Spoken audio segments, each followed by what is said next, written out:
Section 16.3 is the fundamental theorem of line integrals. That sounds important.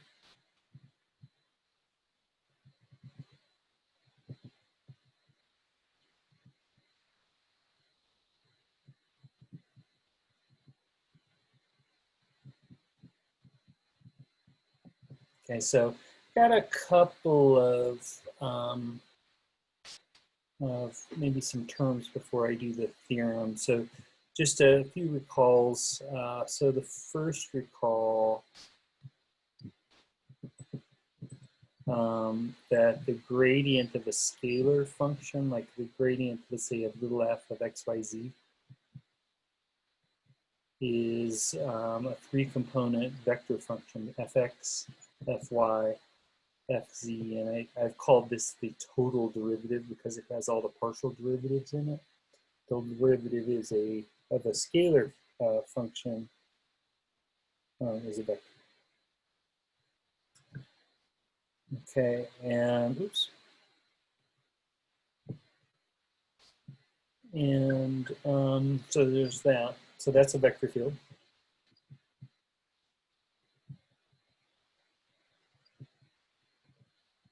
Okay, and once you have that, we have to define this thing called the conservative field. And we've talked about how, you know, all the things you know from physics about conservation of energy assume underneath it all that you're working in a force field that's conservative, like an electric field or a gravitational field. Okay, and there are other fields that are conservative. So this goes under a definition. I've already defined it, but I'm giving it again. Big F of x, y, z is called conservative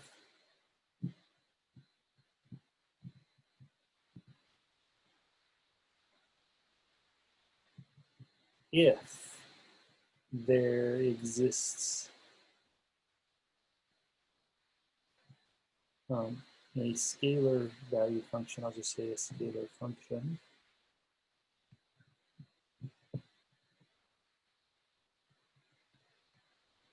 little f of x, y, z, such that the gradient of little f is big F. Okay, and I proved that inverse square vector fields are conservative. Okay. So recall the inverse square vector field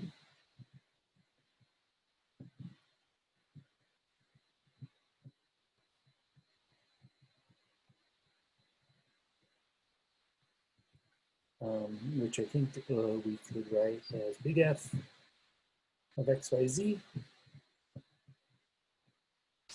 I think I'll write it this way, a vector kx, ky, kz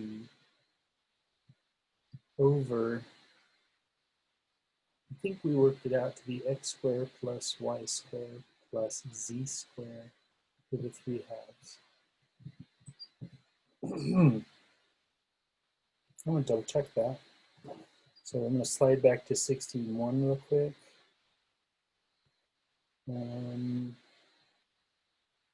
That was there in how we derived the inverse square vector field. And then we found a scalar function whose gradient was this inverse square field.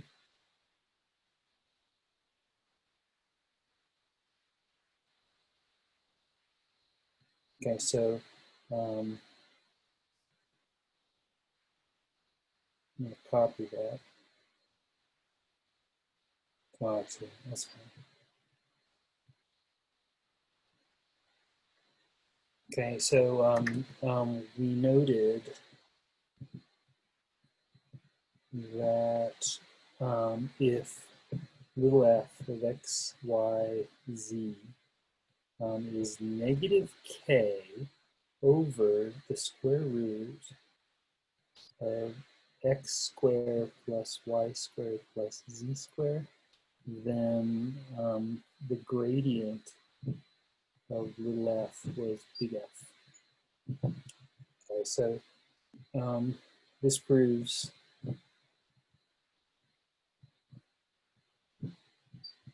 that inverse square fields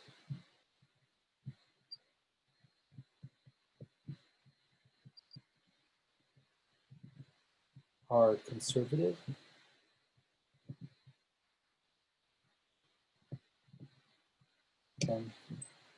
Any questions?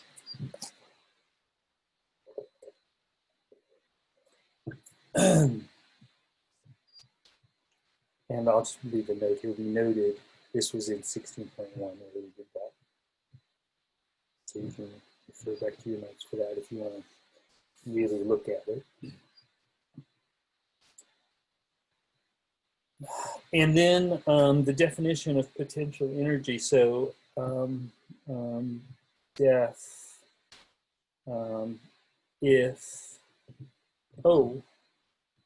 if the gradient of little f is big F, then little f is the potential for big F. We'll say the potential function.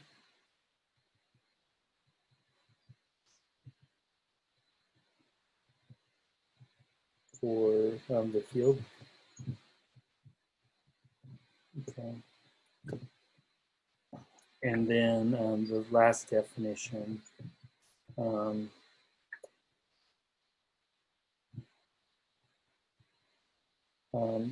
in the force field,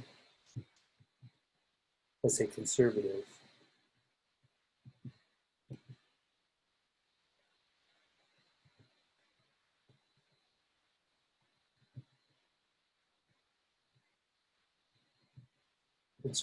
force field big F, and then in parentheses where the gradient of little f is big F, define potential energy.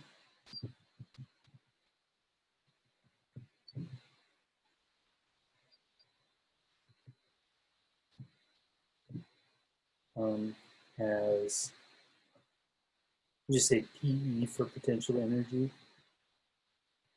That's negative little f of x, y, z. So it's the negative of the potential function.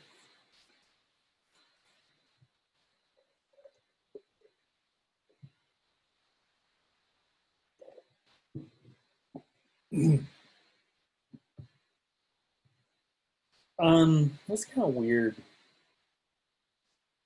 Let's just show you how, I mean, I've got a potential for inverse square fields, but maybe that potential energy is a little less familiar in that context.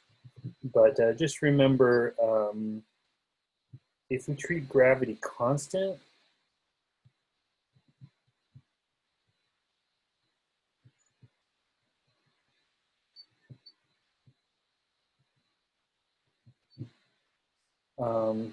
then the force due to gravity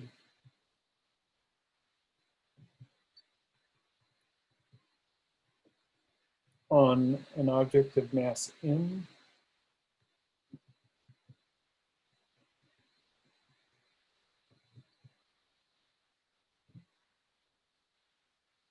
is, let's just use a capital F, and it'll be two-dimensional right now. So the x component of gravity is 0, and the y component would just be mg. And I guess we better make that negative. So negative mg. So any questions about that? It's downward.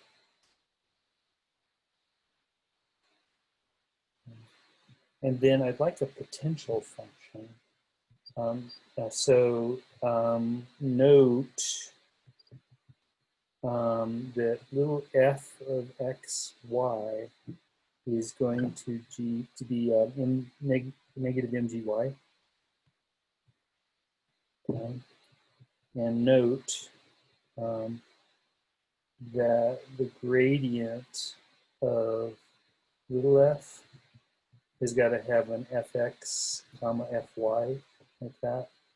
And fx would be 0, but fy would be negative mg.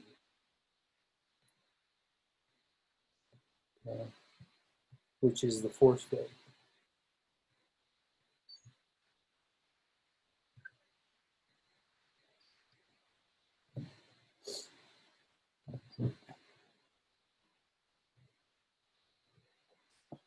Okay, and potential energy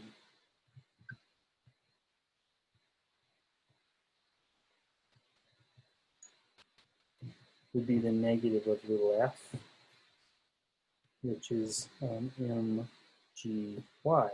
And that's exactly what I remember potential energy to be when you treat gravity as a constant. Is that what you guys remember? I remember, the formula I remember is mgh, but of course h is y.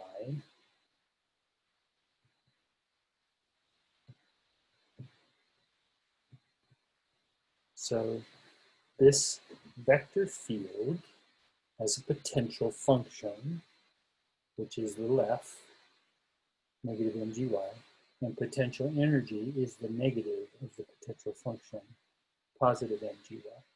Any questions about that? And the gradient of the potential function, yeah, is a force field. Okay, so it's doing exactly what you remember gravity doing from physics. Potential energy, very closely related to force. Okay, any questions? Okay.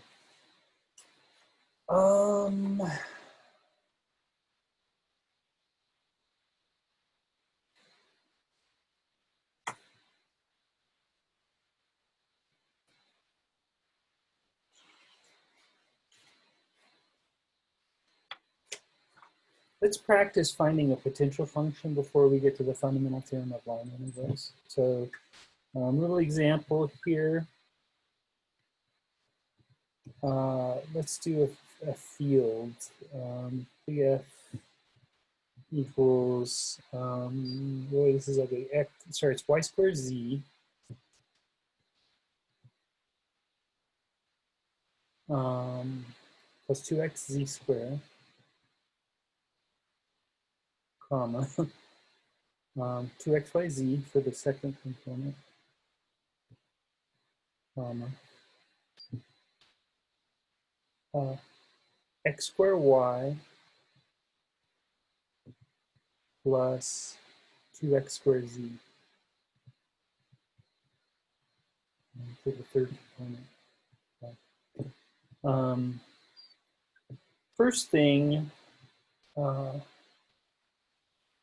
wanted to do was want to find a potential function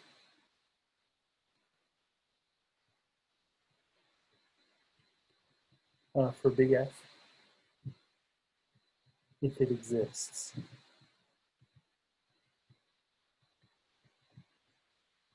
Okay. And secondly, maybe I'd like to find, well, I want to discuss whether F is conservative. And maybe even we'll come up with a test for conservativeness.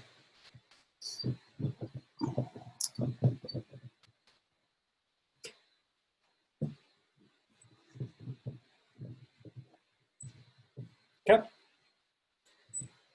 All right, so I will copy this thing down. So potential function is the first thing.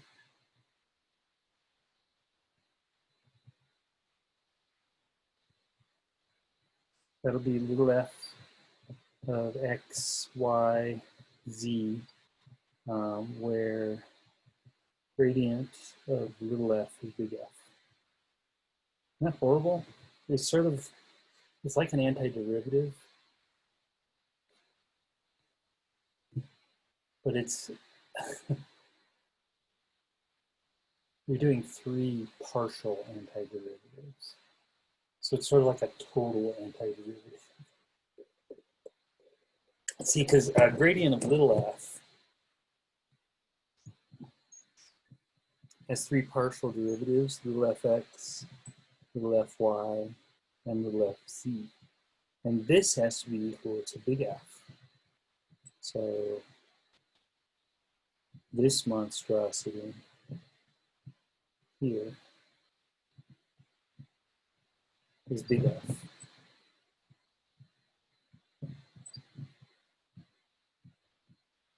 Okay, so trick is that this first component has to be little fx, the second component has to be little fy, and the third component has to be little fz. So they have to be partial derivatives of the same potential function. And this doesn't look very likely to me. I mean, when you find a vector field that's conservative, it's sort of special because the odds of this all working out are pretty low. So I think mostly vector fields aren't conservative. Okay, and it's just sort of unusual in there. Any questions? Now there's a lot of different ways to find this little fx. Let's pound away at this a bit. So little fx would be this first function here. Didn't mean to do that.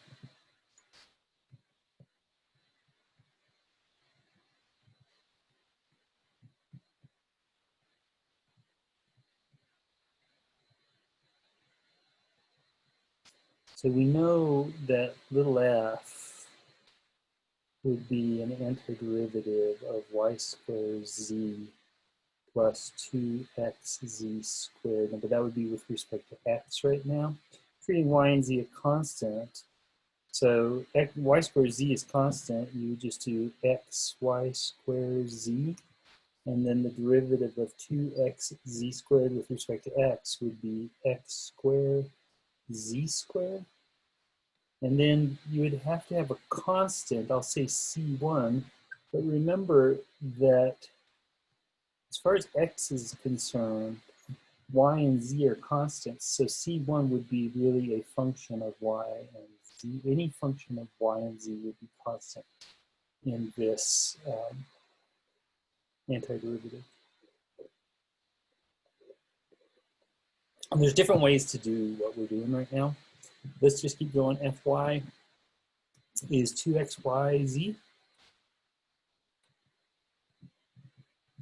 Oops, 2xyz. Just double check on my notes. No, that's right. So f would be the antiderivative of 2xyz. Oops. This would be dy.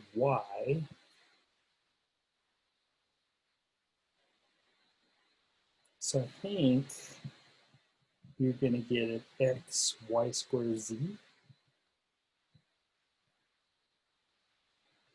Okay, and that's it.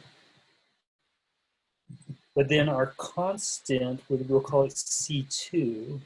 And we're taking an antiderivative with respect to y, so x and z are constants. So C2 would be a function of x and z.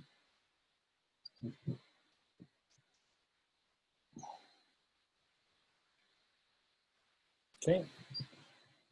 Finally, z would be x squared y plus 2x squared z. So f would be an integral of that.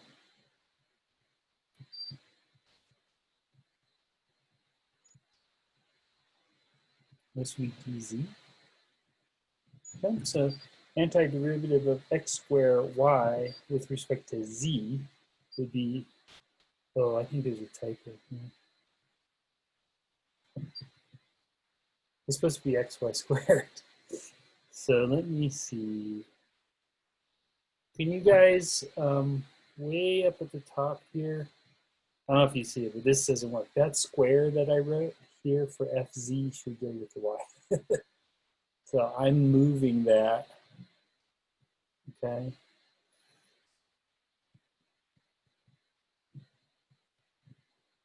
Okay, so that comes into play down below now.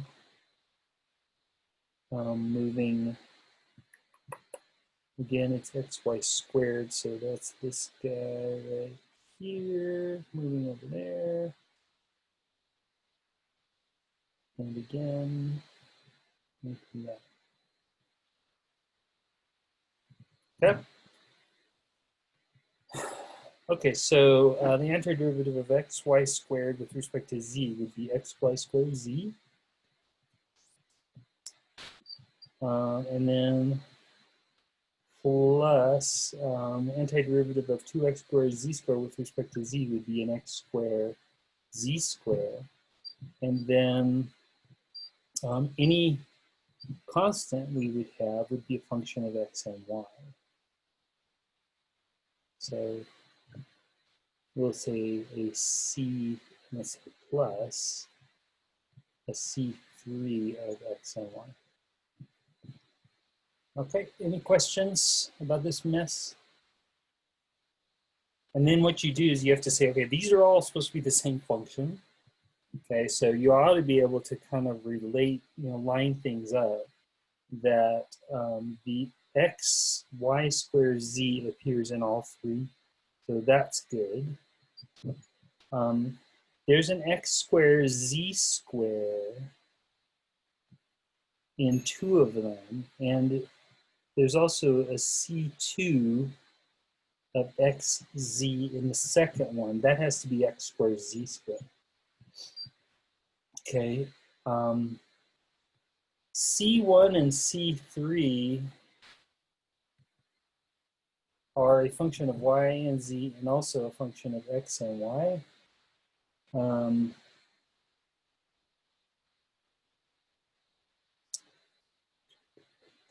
Those don't appear in the second one, so they just have to be a constant.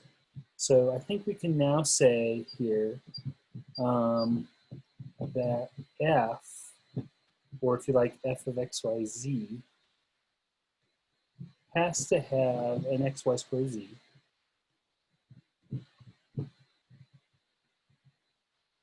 It's got to have an x squared z squared. And then the only other thing it could have is just a constant, so we'll put it plus a c here. So these are like antiderivatives, but they're like total antiderivatives. You're matching, you're doing three antiderivatives and saying they all belong to the same function. Isn't that ridiculous?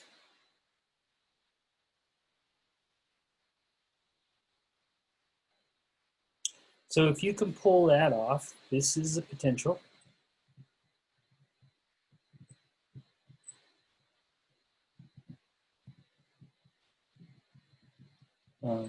For big F.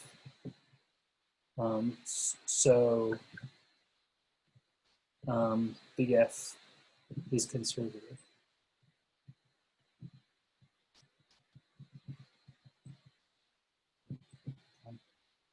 Any questions?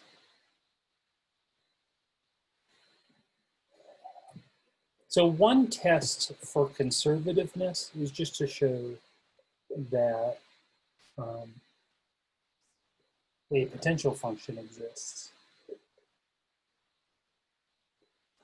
It's a little bit of work to find a potential function. And in the end, there's not really a great way to show that a function is conservative other than there's a test that I'll show you in a sec. If I get tired today, I don't know. Is there any questions before we go on?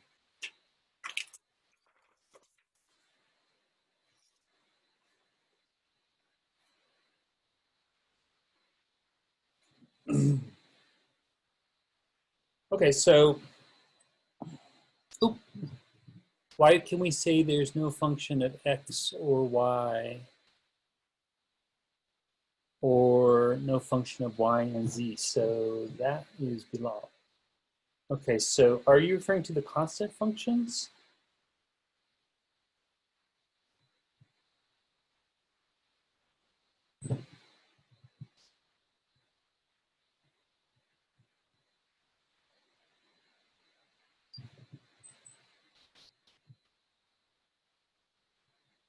Okay, let me, I'm gonna make this smaller so I can add a little bit more to this. But you just sort of, this is just a kind of a logic thing. You have to say, first of all, that, C1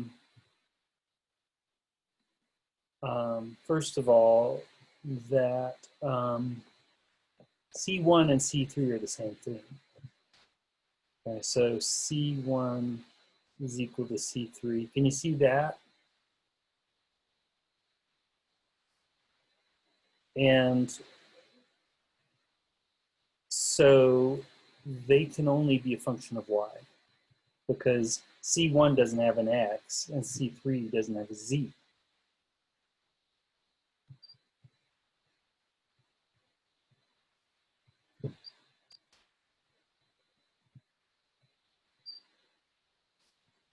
Okay. Now, it's possible that C1 and C3 could be part of C2, but C2 doesn't have a y. So I'm moving some stuff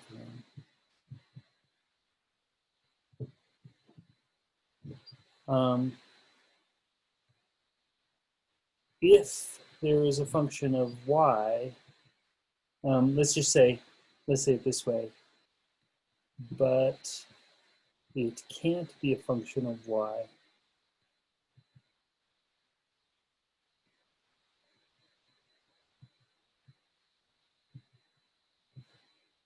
since C2 doesn't allow y.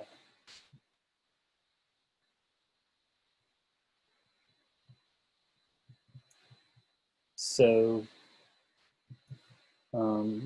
C1 and C3 are constants.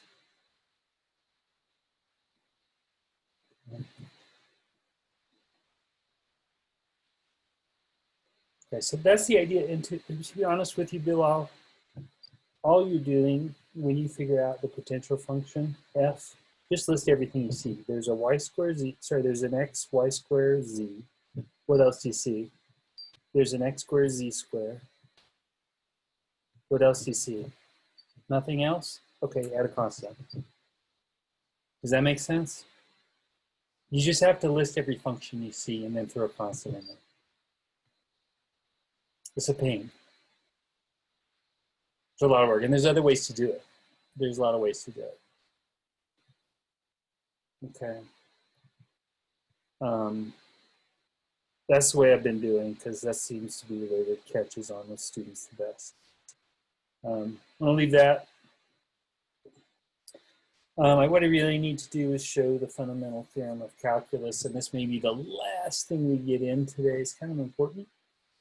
Sorry, did I say the fundamental theorem of calculus? It's related to the fundamental theorem of calculus. Let me put the fundamental theorem of calculus part 2.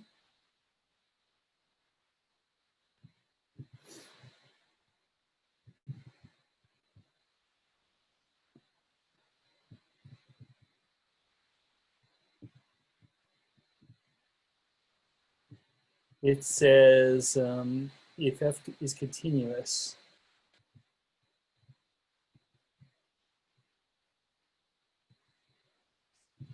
on AB, then the integral of f of x dx on AB is big F of B minus big F of A, where And big F prime of x is little f of x, right? So big F is sort of a potential for little f.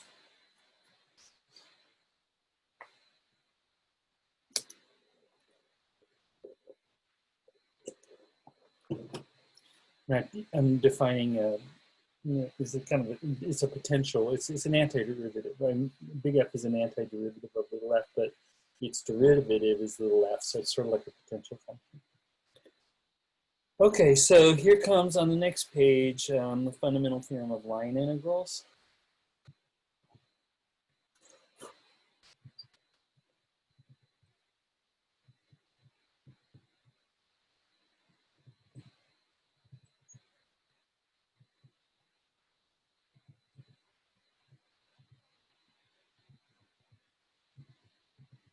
And this could be thought of as a generalization of the fundamental theorem of calculus.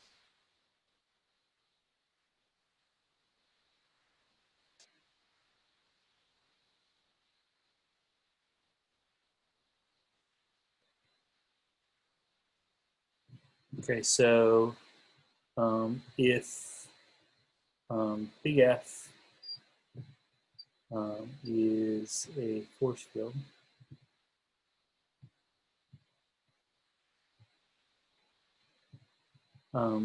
whose component functions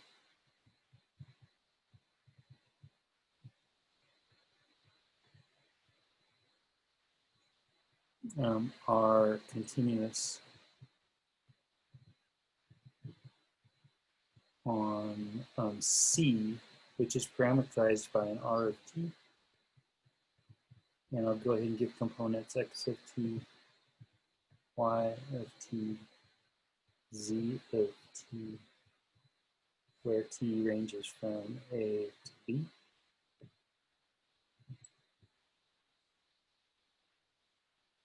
And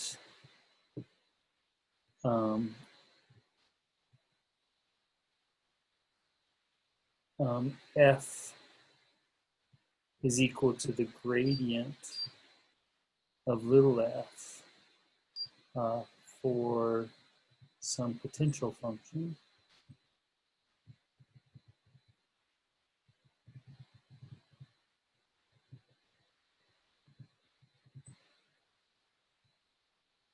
little f, then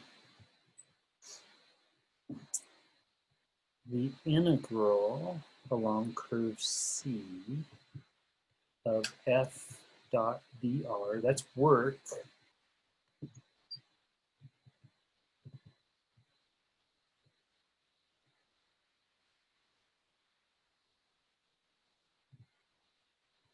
is little f at r of b, which is the end point of the curve, minus little f at r of a, which is the start point of the curve. So let's go ahead and draw that little curve in here just to.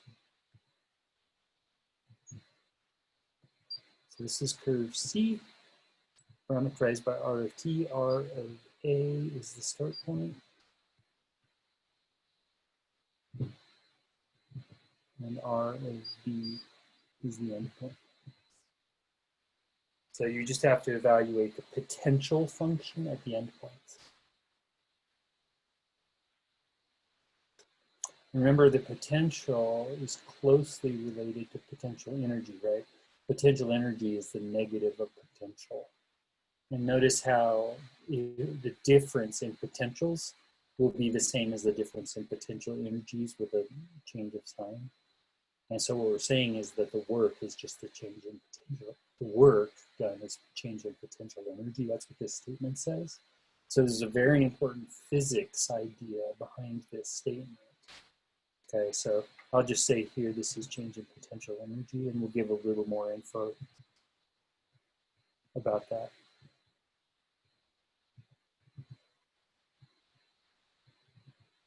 Okay. Well, let's see how fast we can go with the proof.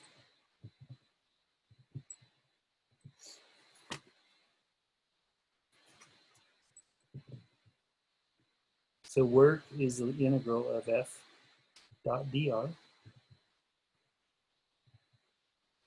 Okay.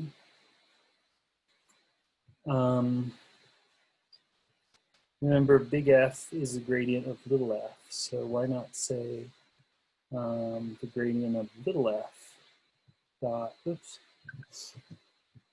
dot dr. Okay. Well, little f is going to have an f of x, sorry, fx, fy, fz. Sorry, that's the gradient of little f. And then dot dr, which would be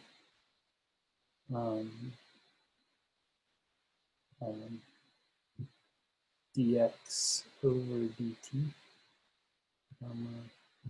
dy over dt, dz over dt times dt. Remember, just a reminder, dr is r prime of t dt. So that's what that is down there. And I'll have to put some limits on here. But since t is in, let's just go ahead and have t go from a to b now. And then that's the dot product. So we can go ahead and say this is the integral from a to b. We're evaluating fx times dx over dt plus fy times dy over dt plus fz times dz over dt. So that's the dot product, and then this is just dt.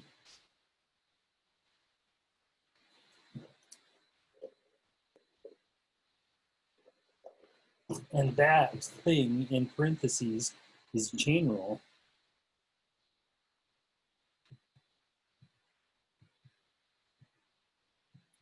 for d over dt of f. I'm going to give a little more space to this. D over dt of f of x of t, y of t, and z of t. Okay. So I can just say, oh, okay, well, that's general. So this thing is the integral of the derivative with respect to time of f of x of t, y of t, z of t. So antiderivative of the derivative of f is just f. So why not just say, okay, let's do the antiderivative of the derivative. That's just f of x of t, y of t, z of t, here where t goes from a to b.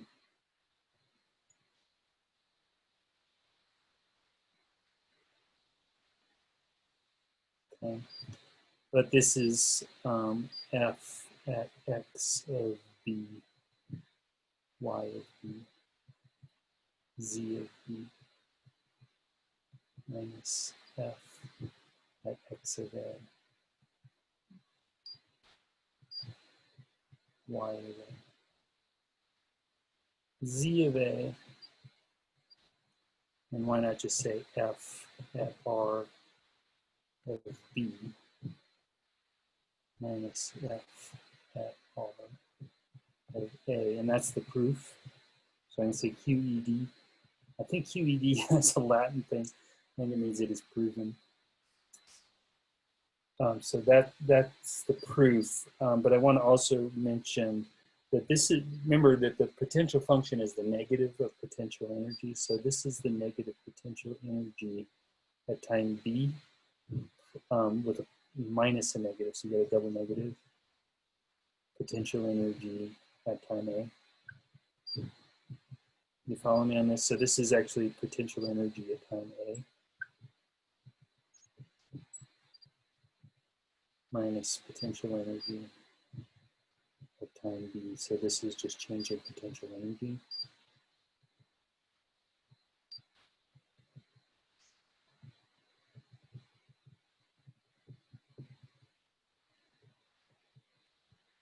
So work is just change in potential energy. And then and again, if the starting potential energy is lower than the ending potential energy, then this is going to be negative. So work can be negative if you gain potential energy. You get that? So don't freak out. I mean, the only way you can gain potential energy is to move up, right? So you move against a force to gain potential energy. And so to move against a force is to have negative work. You follow? So you're absorbing energy when you do that. Any questions about all that? So this is just a theoretical thing, but it's sort of important. I want to do an example. How are we doing? 8:20. We're not going to get a big example in, but let me just go ahead. We'll have to finish this next time, but let me go ahead and prove the part. I have to do conservation of energy real quick. So I think in 15 minutes I can prove conservation of energy. So also, so that proof is done.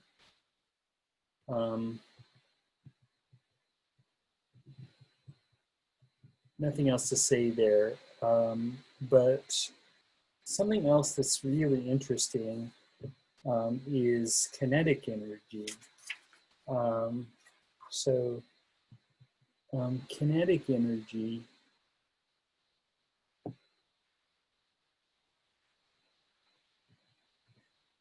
KE is how we'll abbreviate that, is 1/2 m magnitude of velocity squared. Okay?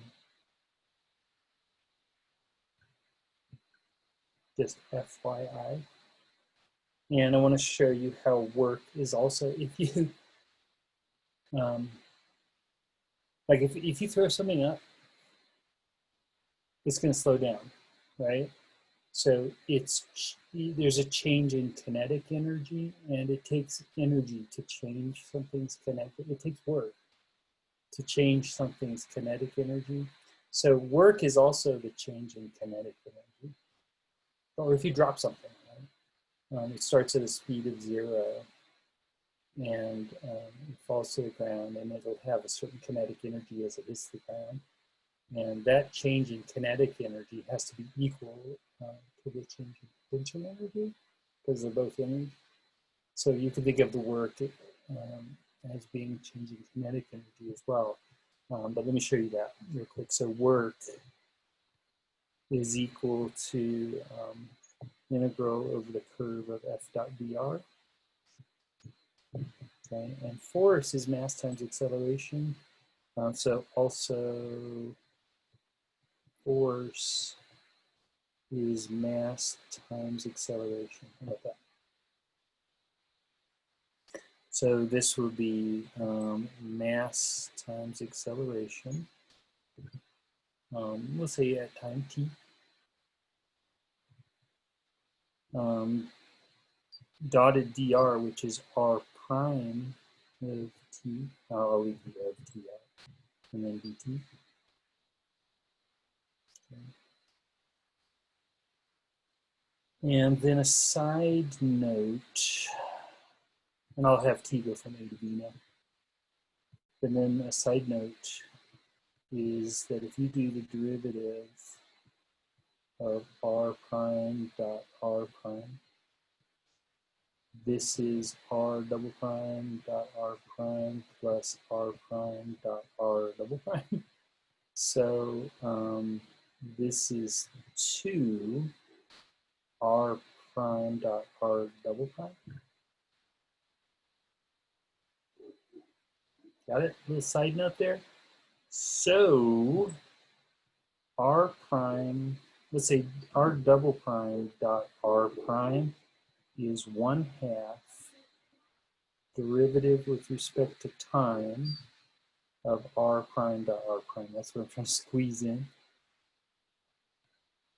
Gotta move over a bit. Excuse me for a second.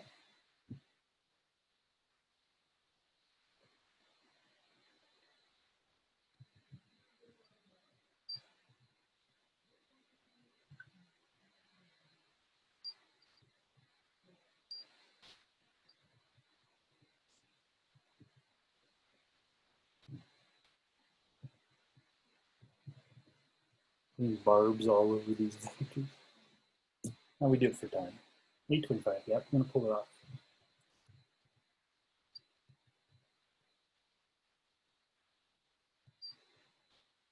Okay, so does that make sense? R double prime dot R prime is 1/2 times the derivative of R prime dot R prime. Okay, so that means I get to step back and say, all right, this is the integral from A to B. I've got the mass. I've got R double prime dot R prime, which is the derivative with respect to time. I guess I could bring the mass out. Let's bring the mass out. It's just in the way. Oh, here we are again, an integral of a derivative. Cool. Okay, what derivative of what? Well, R prime dot R prime.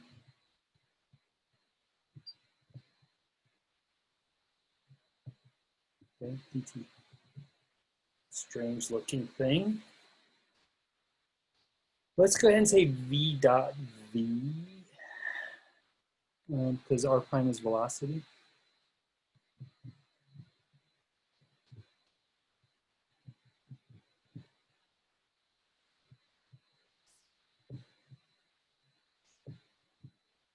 These are all functions of time.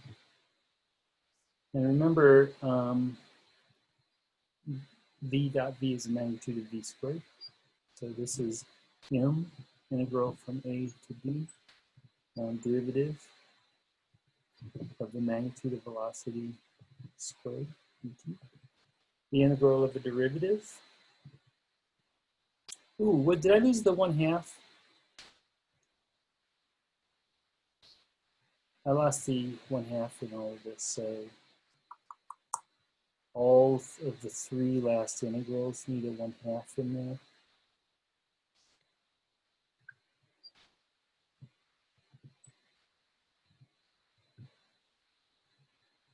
How's that? So we'll write this as a 1/2 m magnitude of v squared, because it's the integral of a derivative, which is just the thing. But you have to evaluate limits where t goes from A to t equals b. The 1/2 mv squared is kinetic energy. So you could say this is kinetic energy at time b minus kinetic energy at time a.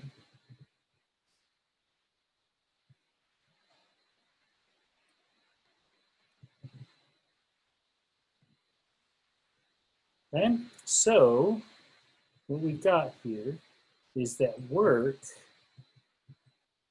is equal to potential energy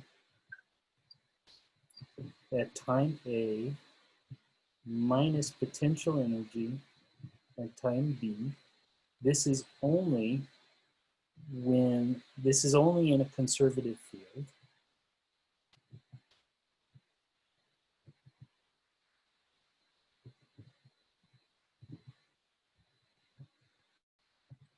But it's also equal to kinetic energy at time B minus kinetic energy at time A. This is in any field. I never used this last proof. I never used the field, the notion that the field was conservative. Okay, so work is always changing kinetic energy, but it's only changing potential energy in a conservative field. So that's interesting. Okay, so let time A and B be arbitrary.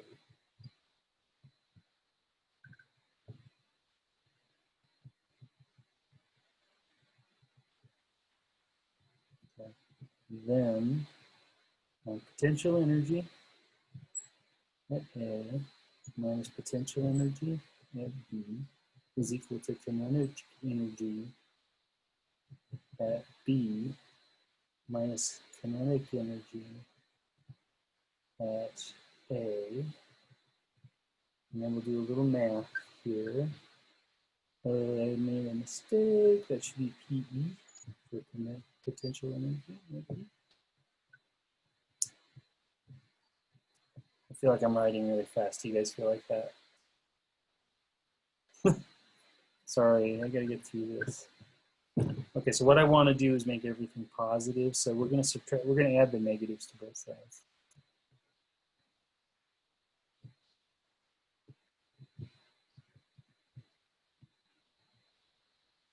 Okay. I don't like that negative kinetic energy either. So let's add that to both sides.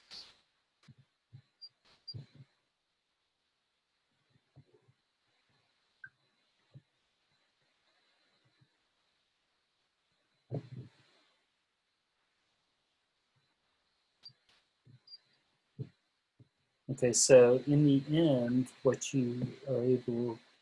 we have shown is that the potential energy at time A plus the kinetic energy at time A is equal to potential energy at time B plus kinetic energy at time B. Sum of potential and kinetic energy is called total energy. So this is total energy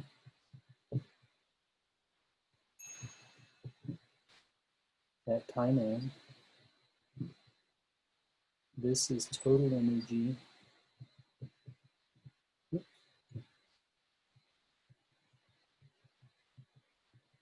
at time B.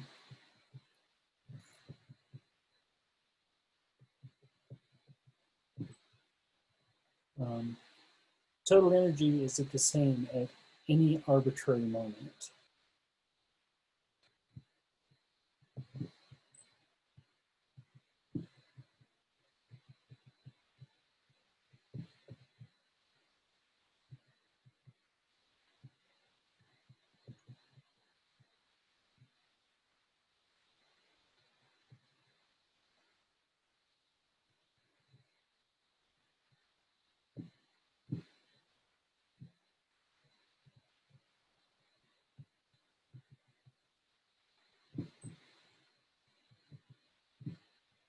Okay, and that's the principle of conservation of energy.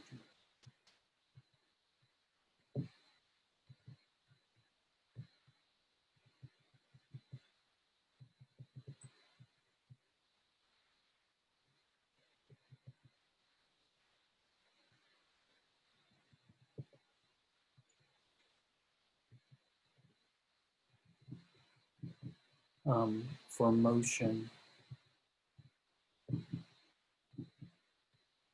in a conservative vector field.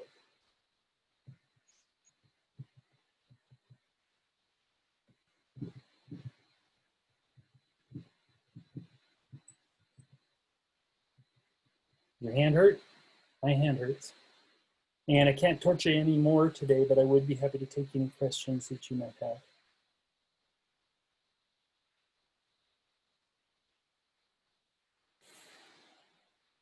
And I owe you examples on this still.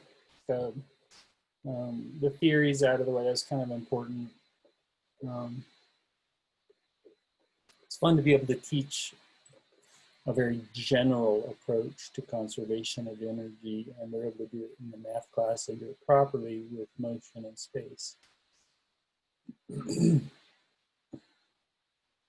Yeah, we've already looked at non-conservative fields, Bilal. So remember the first example. Oh, in 16.2,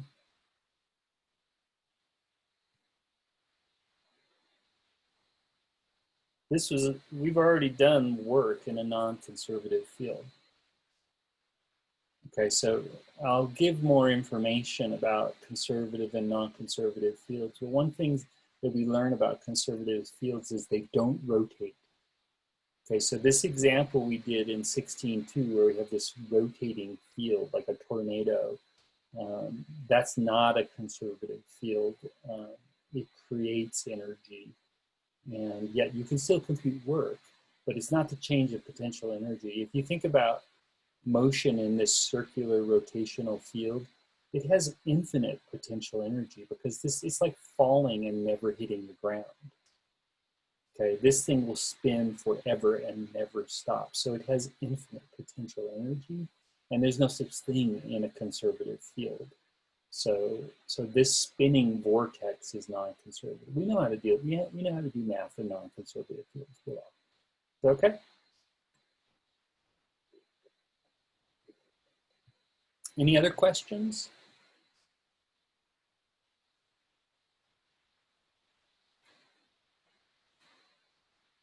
I'm going to go back to those notes in case someone was still scrambling to get all that down.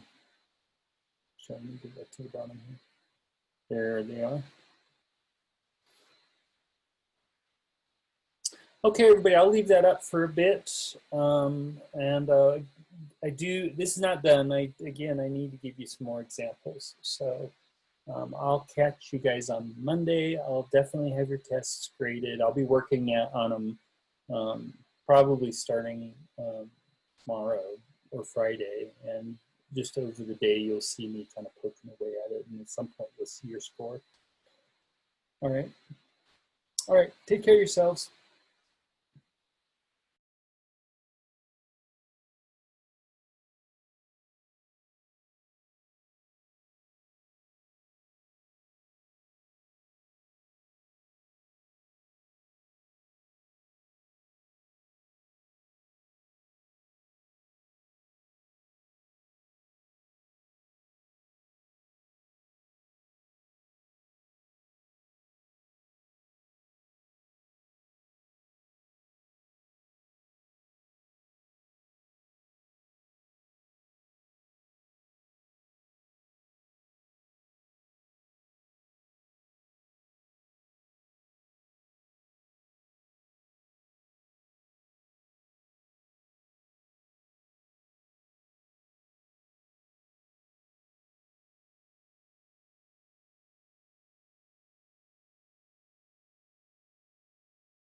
Okay, so let's just double check this.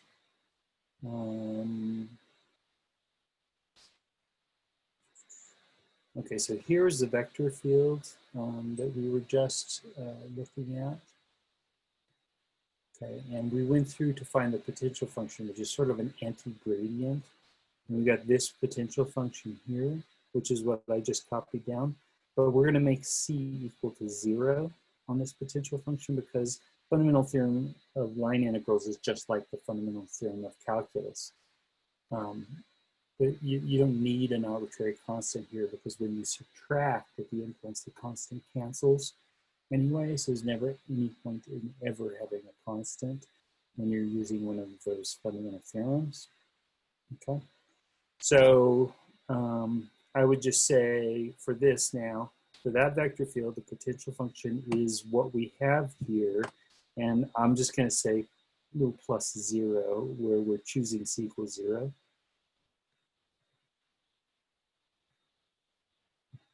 Okay. So what we want to do is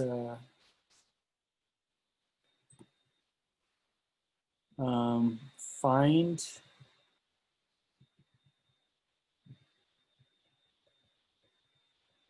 the work done as F, a force, moves an object along curve C, parameterized by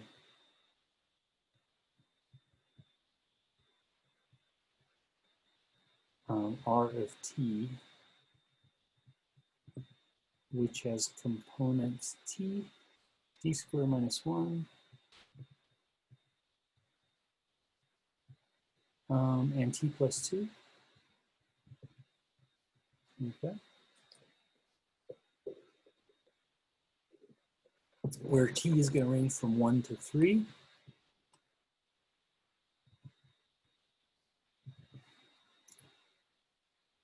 Okay. So we can note F is conservative.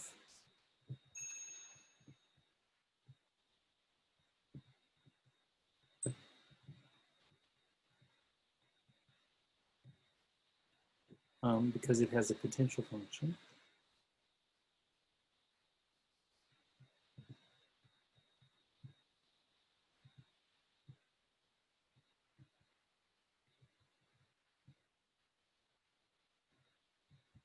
And so because it's conservative, we can apply the fundamental theorem.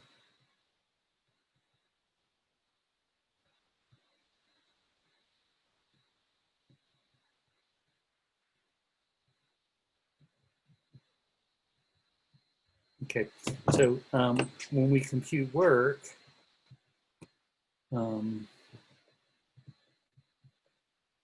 this is the integral along C of the field dotted with a differential of displacement. Force dotted with displacement is work always. And here it's not a straight line, so we have to break it up into little bits and make a curve.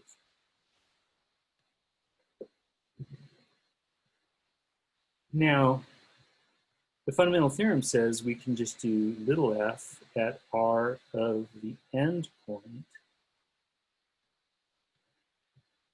minus little f at r at the start point. And so the curve actually doesn't matter. What matters is the endpoints. So we call that independence of path. Okay, so what's r of 3?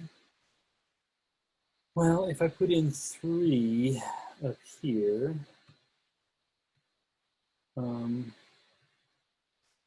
r of 3 would be 3. 3 squared is 9 minus 1 is 8. And then 3 plus 2 is 5. Minus f of r of 1. Okay, we're putting in a 1 now, so that'll be 1. And then 1 squared minus 1 is 0. 1 plus 2 is 3. Any questions about that?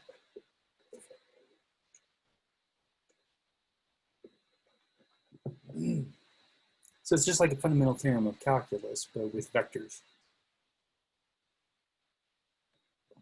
Okay, and so then we just have to do the computations here. So 385, putting that into little f, that'll be 3 times 8 squared times 5 plus x squared z squared, that'll be 3 squared 5 squared.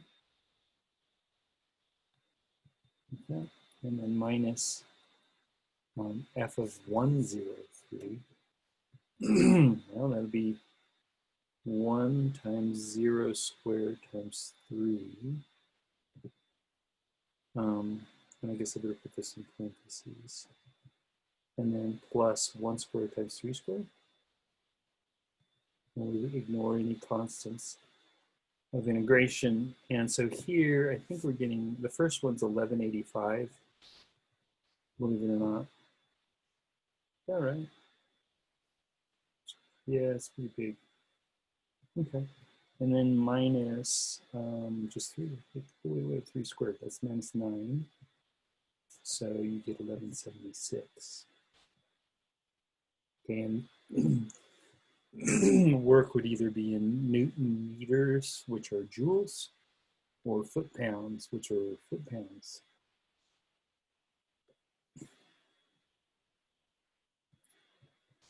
Okay, any questions about that? So fundamental theorem is pretty cool. It's just like the fundamental theorem of calculus, but along a curve instead of just along the x-axis or whatever.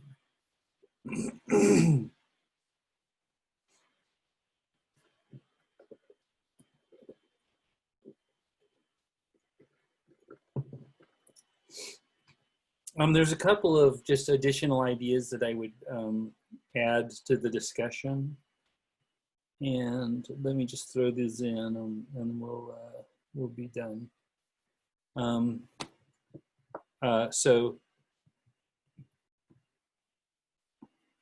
Because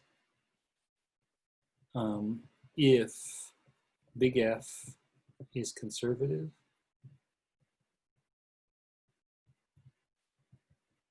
which means that the gradient of little f is equal to some big F.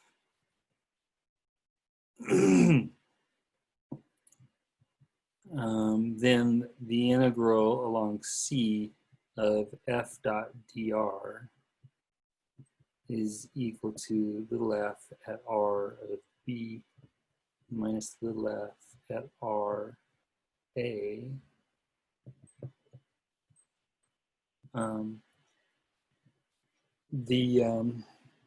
The value of the line integral depends only on the endpoints of the curve.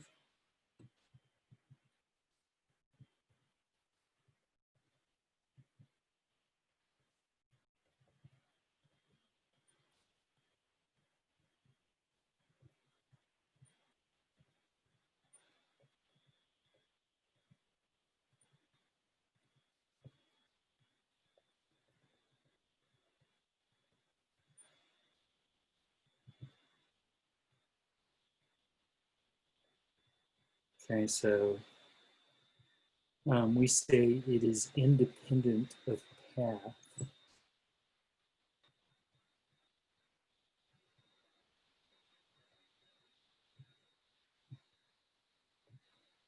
Okay, and that's a sort of an important phrase that comes up here. You also see it in complex analysis.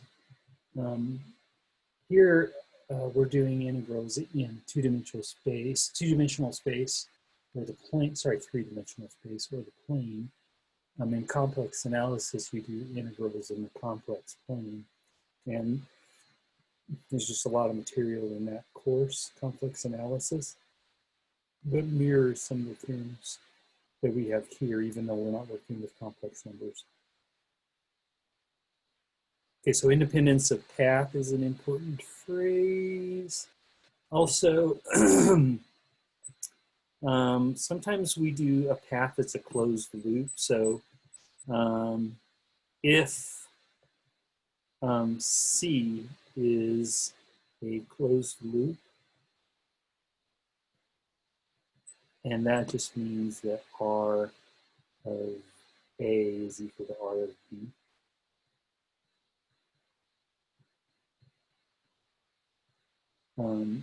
Then the line integral, let's say any line integral over C,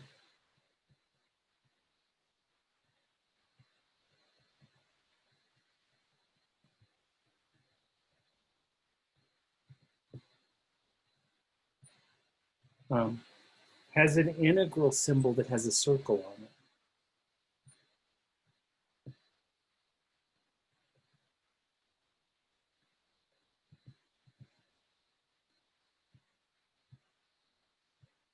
Oops.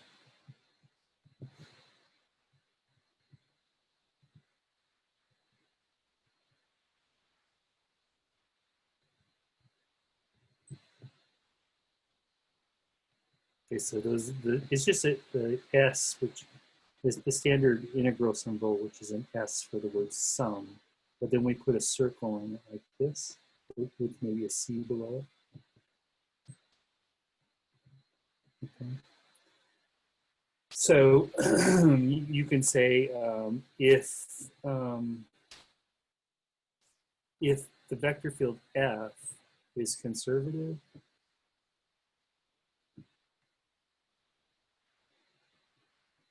tell me the value of this integral.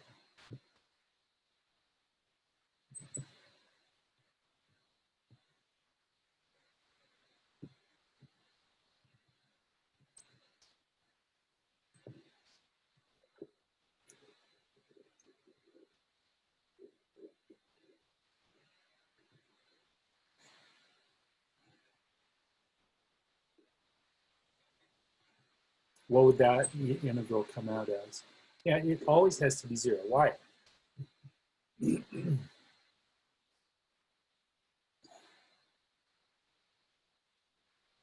Why must it be 0?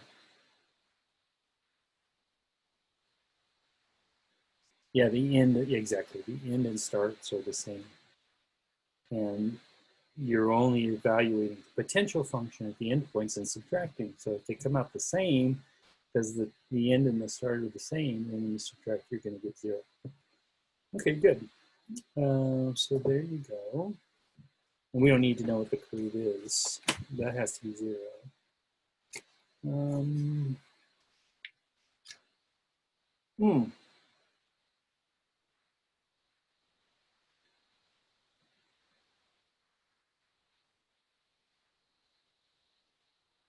Oh yeah, a little bit more. Okay,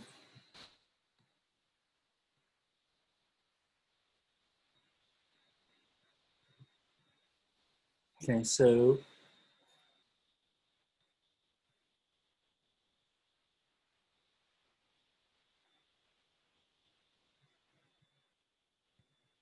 that symbol indicates a counterclockwise orientation.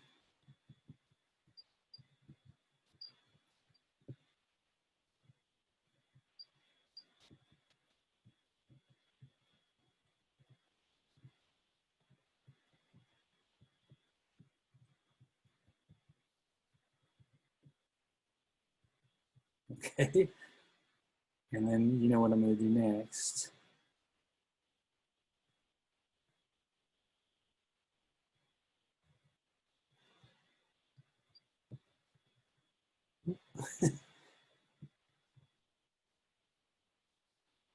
That one didn't, I don't like the way that looks. I'm going to try it again.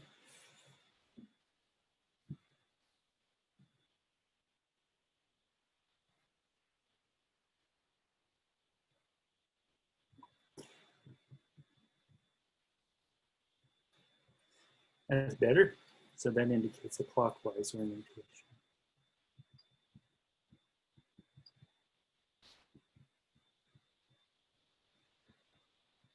And not all books use that notation, but you'll see it now and then.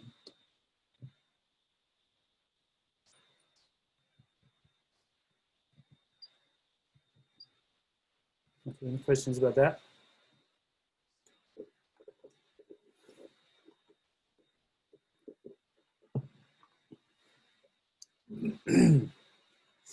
So, the orientation is, you think about time as increasing always, it never decreases. And as time increases, if your travel is counterclockwise, then that's a counterclockwise orientation. Okay, as time increases, same thing, if it's clockwise, it's clockwise orientation, but that's in time, the direction that you're traveling. Okay, any questions? Okay. The last thing is to put down our little test for conservativeness. I find this useless personally, but it's in the book and there are problems on it, so we got to do it real quick. So this is a test for conservativeness.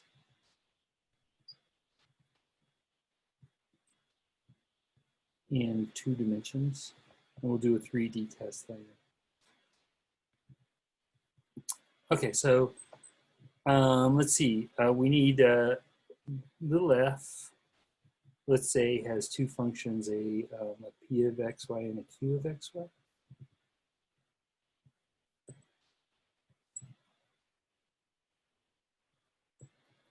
Okay, and this is equal to the fx comma fy, which is the gradient of little f, if big F is conservative.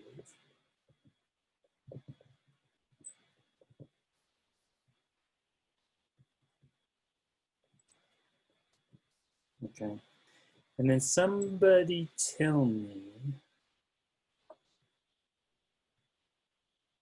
what py is equal to. And you have to look at P, then F, then you have to look at P, then F together. Yeah, PY is FXY, correct. But what's FXY equal to? FYX. Right, those are the mixed partials. They come out the same under normal conditions. And what's FYX equal to?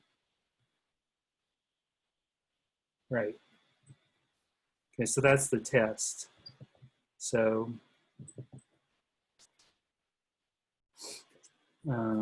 F, that is F equal to the vector PQ is conservative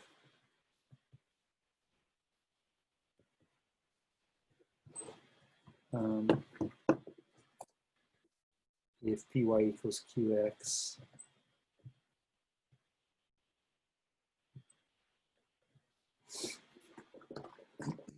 That's just 2-dimensional, so that's absolutely useless in space.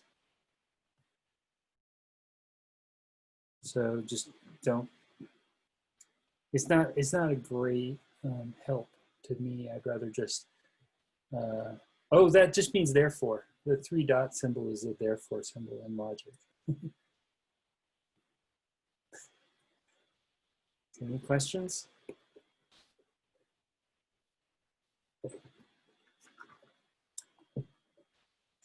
Okay, let me see here.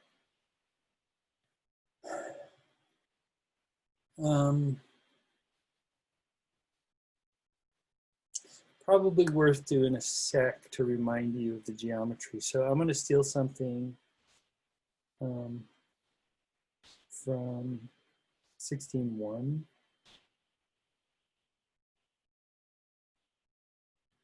This guy here.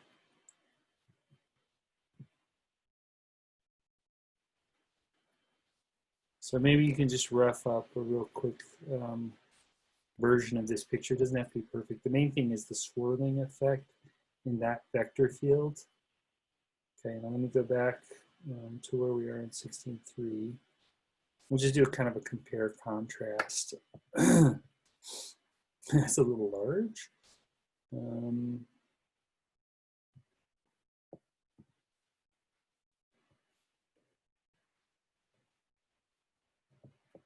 Okay, so go ahead and just rough up a sketch of that vector field.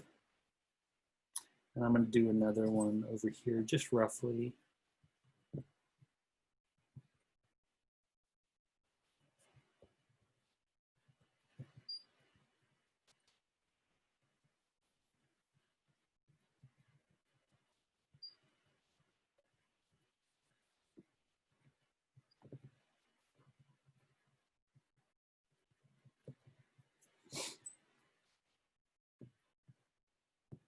I'm even going to cheat a little bit here.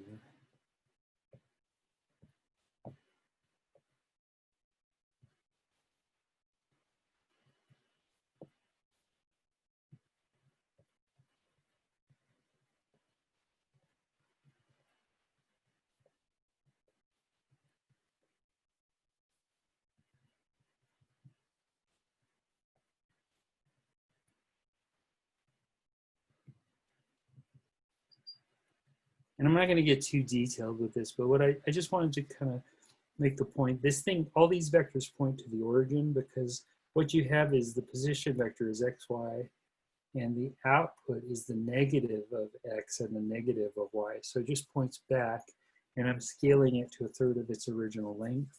So basically what you get is vectors pointing back to the origin like this, but at a third of the distance to the origin. So these are real short, but they're just pointing back.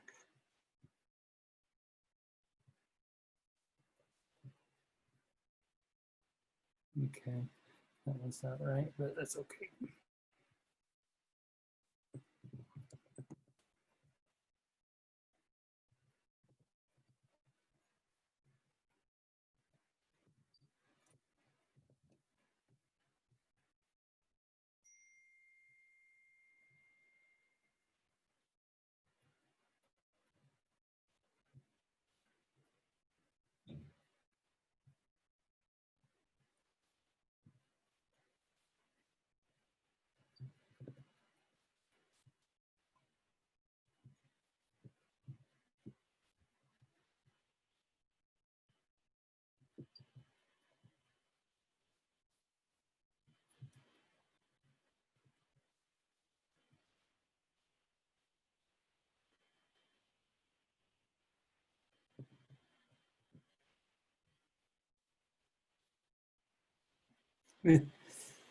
my snap feature is not working very well. I don't like it.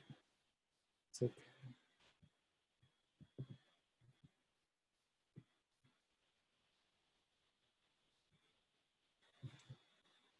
Well, that's a pretty good sense of what this thing's doing.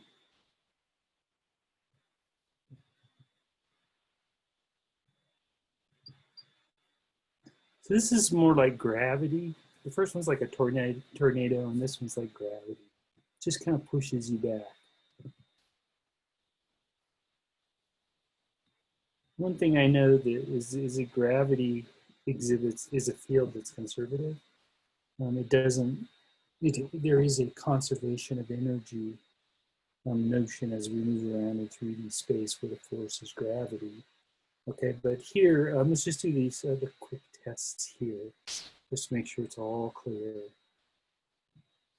Okay, so, so on the first one, the P is negative y over 2. The Q is x over 2. And py is negative a half. Qx is positive a half. Py is not Qx, so it's not conservative.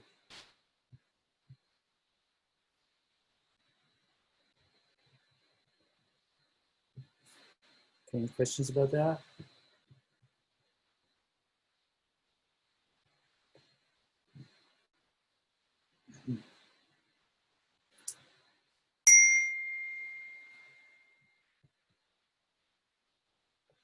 Okay, and then on this other one, similar, but let's see, P is negative x over 3.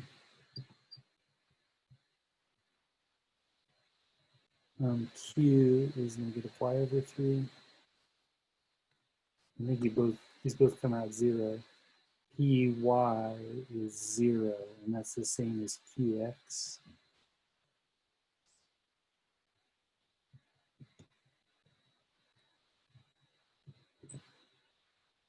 And now those are equal, so that means that this is conservative.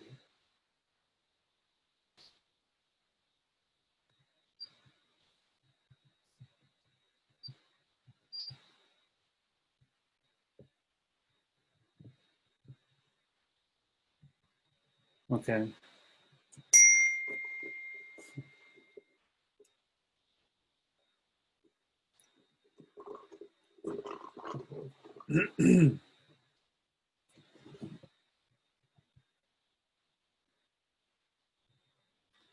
All right, any questions?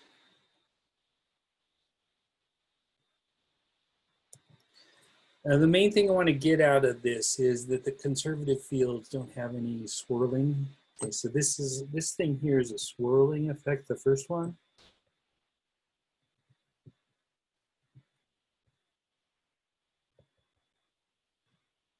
Okay. The conservative field has no rotation. Okay. Conservative fields don't have any ability of making things turn in circles like this. So if you put a paddle wheel in a conservative field, it will not turn. But if you put a paddle wheel in one of these swirling vortexes, it will turn. That's free energy that that field makes. And it's sort of like if it's able to turn things round and round forever and ever, that's not really conservation of energy. The thing is creating energy for free. And that's not how the universe works. Not the conservative fields anyway. Okay, so any questions about all of that? I'm trying to figure out how to get this thing to be quiet. I'm going to mute my laptop because it keeps ringing.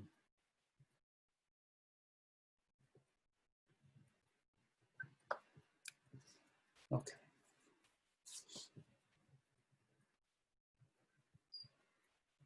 All right, any questions before we go on?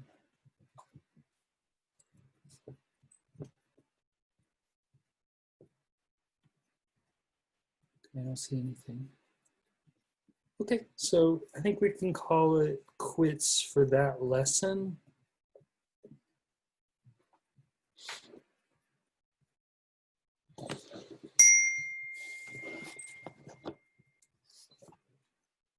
Okay.